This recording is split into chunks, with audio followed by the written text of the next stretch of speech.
coming weeks, high schools all over Green Country will be hosting spring dances and proms. Well, tonight, with the help of the Tim Tebow Foundation, more than 300 special needs students got the full red carpet treatment. Our photojournalist Ethan Pierce takes us to Glenpool for a night to shine.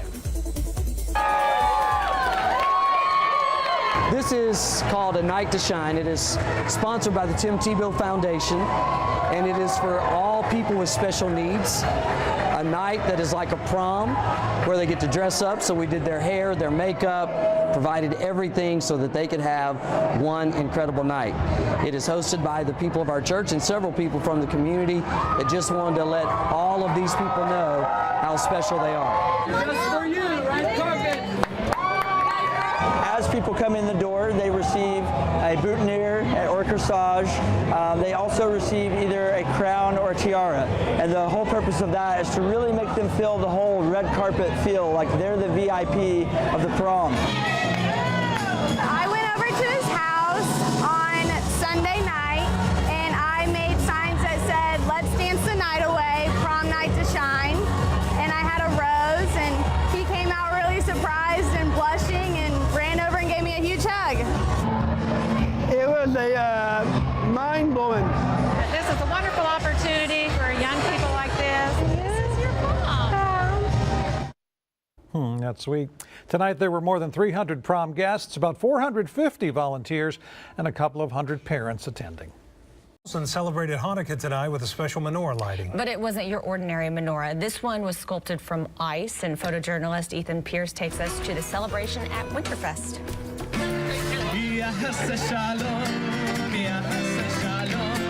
This is the first year we've had it downtown over here, and we're very thrilled that we've now joined the long list of cities and important places around the world that have public menorahs.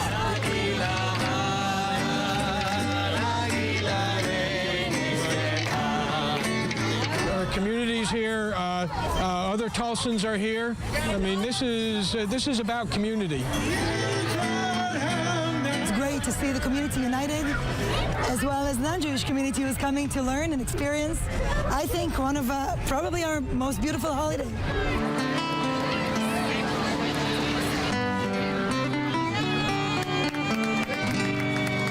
Menorahs are lit throughout major cities in the world. There's one across the street on the Ellipse, across the street from the White House, and one at the Eiffel Tower, and certainly in Jerusalem, and many, many other important sites throughout the world. So Tulsa has now joined that important group of cities where we have a public menorah in downtown Tulsa, and we're truly proud of it.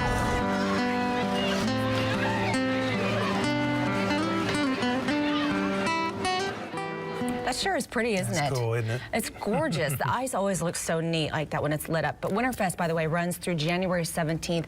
It is right outside of the BOK Center. It's a fun family event, yes, too. It is. Posing for a picture with Santa is something many might take for granted, but for some families of children with special needs, that holiday moment isn't always a simple task. Today, the Tulsa Promenade Mall celebrated Sensitive Santa, and it put smiles on a lot of faces.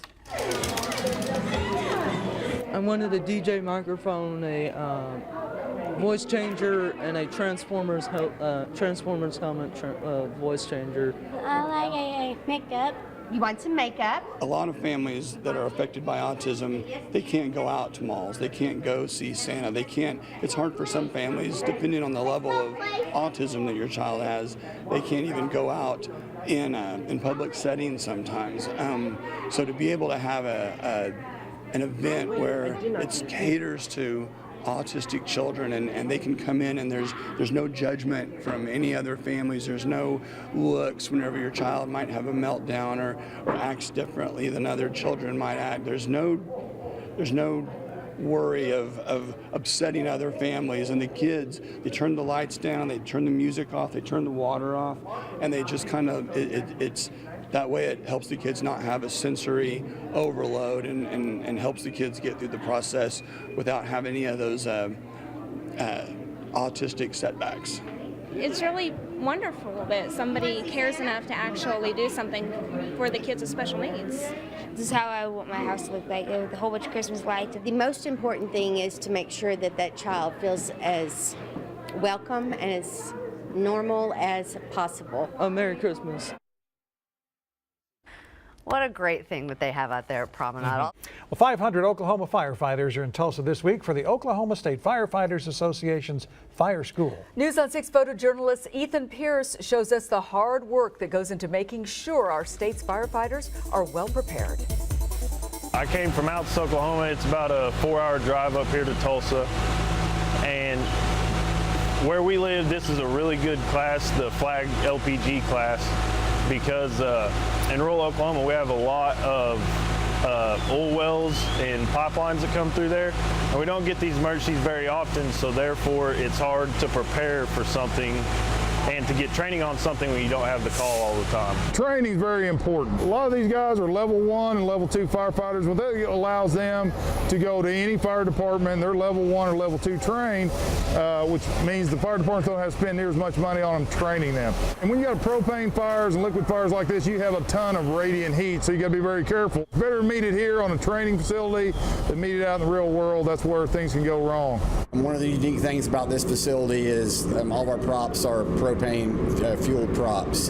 This facility here, we've got several floors that have different types of props. We've got one upstairs that simulates a kitchen fire. The one on the floor above that simulates a bedroom fire. And they're all propane driven. So what that does is as we bring cadets through, we bring the volunteers and other departments through this weekend, it's going to give them a chance to put them in each scenario. Very old, very rare, and very expensive 1-cent piece in mint condition is not in a museum. It is in a Tulsa coin shop. A collector sold the 1856 Flying Eagle cent, and photojournalist Ethan Pierce shows us why this coin is so special.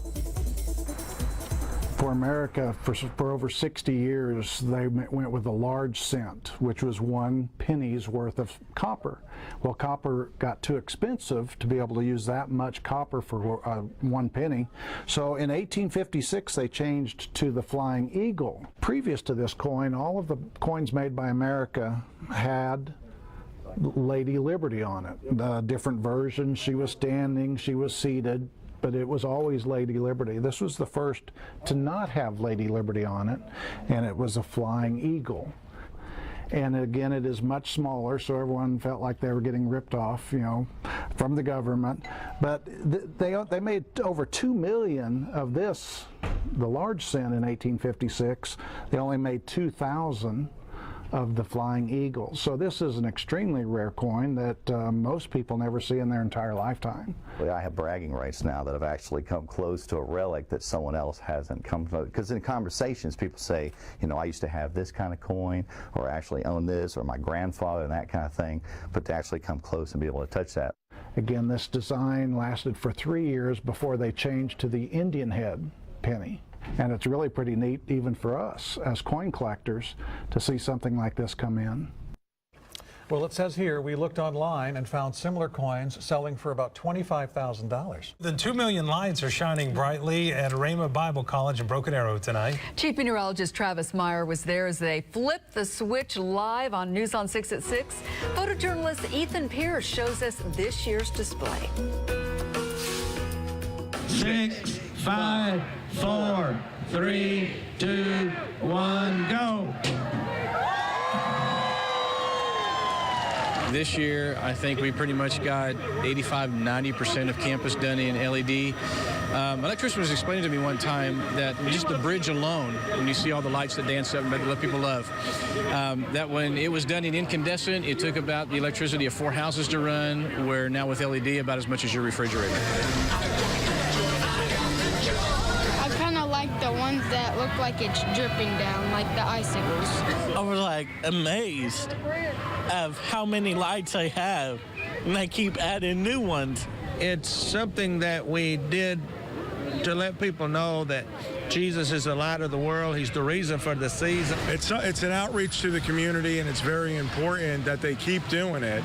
And they've been upgrading to the LEDs, so they're staying with the times, which is really important as well.